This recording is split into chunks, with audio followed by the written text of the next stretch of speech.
when we step off this field and I take my helmet off and I'm a black man walking around America and I'm telling you I'm dealing with these things. I'm telling you my communities are dealing with these things. The larger change that all of us really want is a process. We're seeing and what we all feel is that we're tired of waiting for that process. We want it to speed up. For sure, that kind of hit home for me. I was in my neighborhood where it happened at that Wendy's in Atlanta. You need to use your voice. No matter how big or small your platform is, you need to use your voice. Maybe it's time to have a tough conversation with one of your friends. Until we actually start to recognize the ways in which we've had privilege, it's not going to change. Our communities are under siege, and we need help.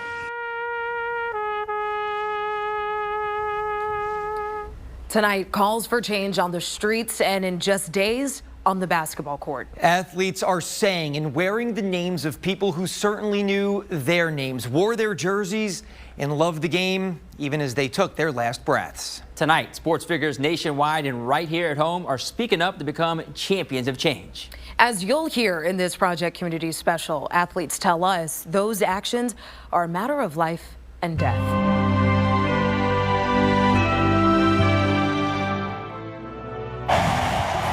Defensive end Cam Jordan is one of the few Saints players who makes his full-time year-round home in New Orleans. He's a force in the community, so it should come as no surprise he was part of a peaceful march in New Orleans protesting the murder of George Floyd.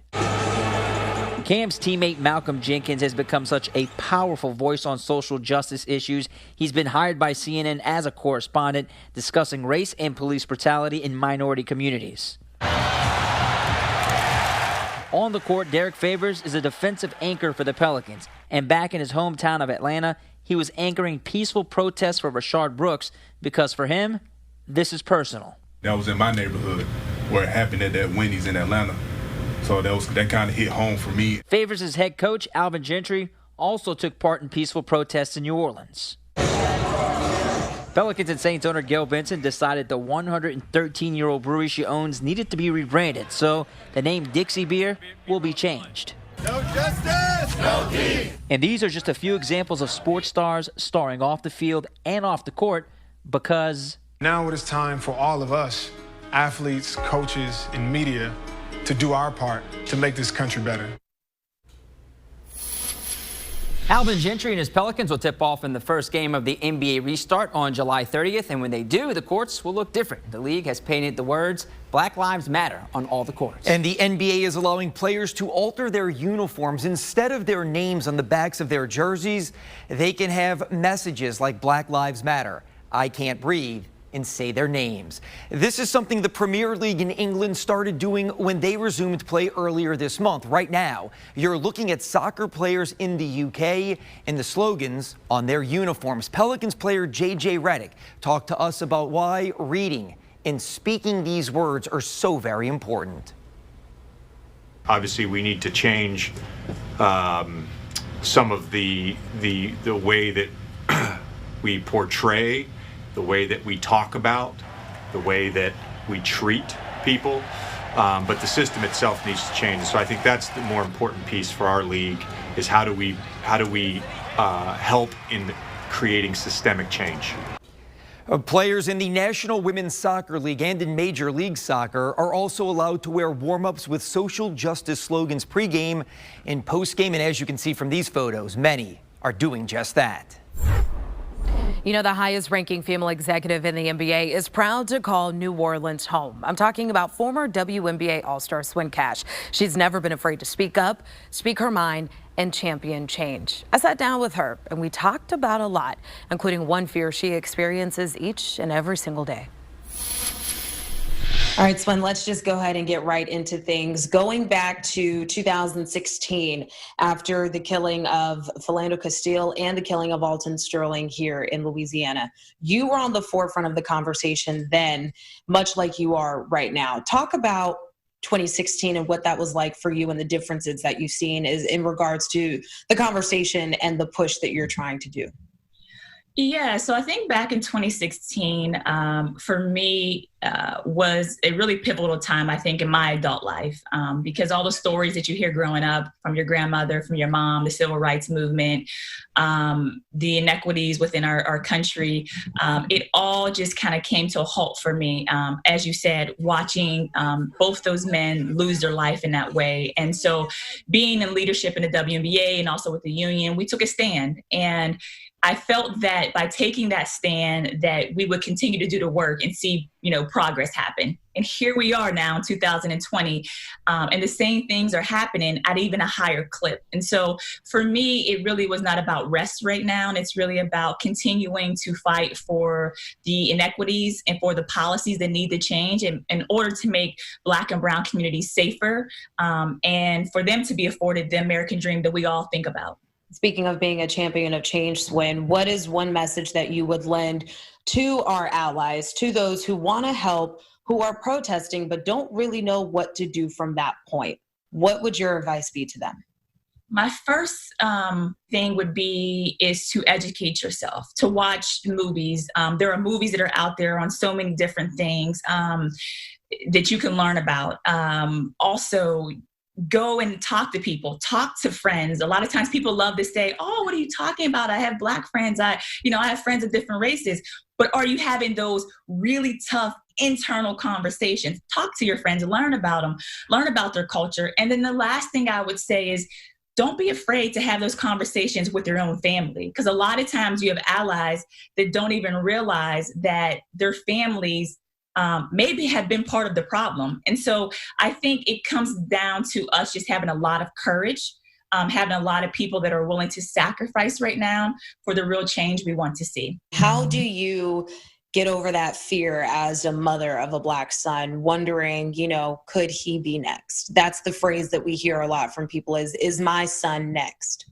Yeah. I don't think you ever get over that fear. I don't think America has given me any hope or shown me any change over the last how many years that I could rest at night without fearing that. I look at my son right now, who's adorable at 2.5.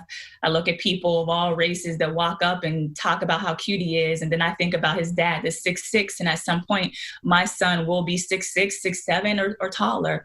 And when does that cuteness turn into fear? That's what I have to worry about on a day in and day basis.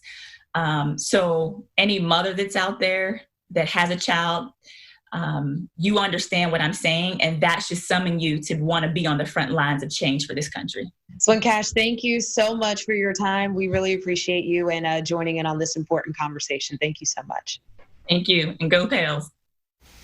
The Pelicans' most tenured player, Jrue Holiday, found himself in handcuffs after his wife says she was driving without a license. He did nothing wrong, wasn't even in the car, but he was cuffed. The experience changed his wife Lauren's life and transformed how their entire family now champion change. A two-time Olympic gold medalist and World Cup champion Lauren Holiday is also the wife of Pelican star guard Jrue Holiday. Together since their days as student athletes at UCLA, Lauren, who's now retired from professional soccer, recently penned a powerful op-ed for the website The Players Tribune. In it, she details an incident where Jrue was racially profiled by police. She also goes on to discuss feelings she's experienced dealing with race. Lauren writes, I'm also realizing how privileged I've been as a white person to have encountered racism like I have and to have been able to compartmentalize it, to have been able to get angry about it on a personal level, but then to move on with my day, to have been able to move on, period. And that's why I've decided to come forward and write this. I've stayed silent for way too long, and I'm sorry. Extremely proud to be able to put herself out there and express how she feels firsthand. I think when I first read it, I thought she was going to try to tell it through my eyes, per se, like kind of what I saw or what she saw through my eyes. But I think how she described it and how she saw it through her eyes and how it made her feel was, man, it really hit my heart. It really made me feel like, which I already did before, but my wife is a beast. I have the best wife in the world to be able to go through these social things together, and for her to understand my side and even the culture that I come from. So again, extremely proud and happy, and I'm glad the article turned out really, really well. Lauren Holiday's letter is part of a recent wave of activity from high-profile sports figures in New Orleans, hoping to bring about positive change. Recently, Saints and Pelicans owner Gail Benson formed a social justice leadership coalition in her organizations, led by Saints player Demario Davis, in Pelicans J.J. Redick, in Lonzo Ball. The group's goal will be to advocate for and see through changes when dealing with black and brown communities. I'm really grateful that JJ and Lonzo, our Players Alliance that is working hand in hand with the Saints organization, is working to figure out exactly where we're going to put our energy and our efforts, and not where we're going to put our sort of linguistic skills. After a while, you don't need to talk about how dangerous this has been and how vile racism is. You need to start to effectively change it on a grassroots level, and so I hope that's what comes out of this. It's about communication and education, and maybe it's time to have a tough conversation with one of your friends that you guys kind of avoided. It's been great because my son, he's had a lot of conversations with his friends that he went to school with at Newman, and and for a lot of those guys, they just said, I didn't know. I it's not that I didn't care, but I just didn't know. So I think educating and having conversation and being able to talk to each other and being able to ask questions is what our guys are trying to also implement in their voice that is going to be heard in these situations. Still to come tonight, a Saints tackle speaks about how the team is tackling the tough talk. The uncomfortable conversation, making that more comfortable without so much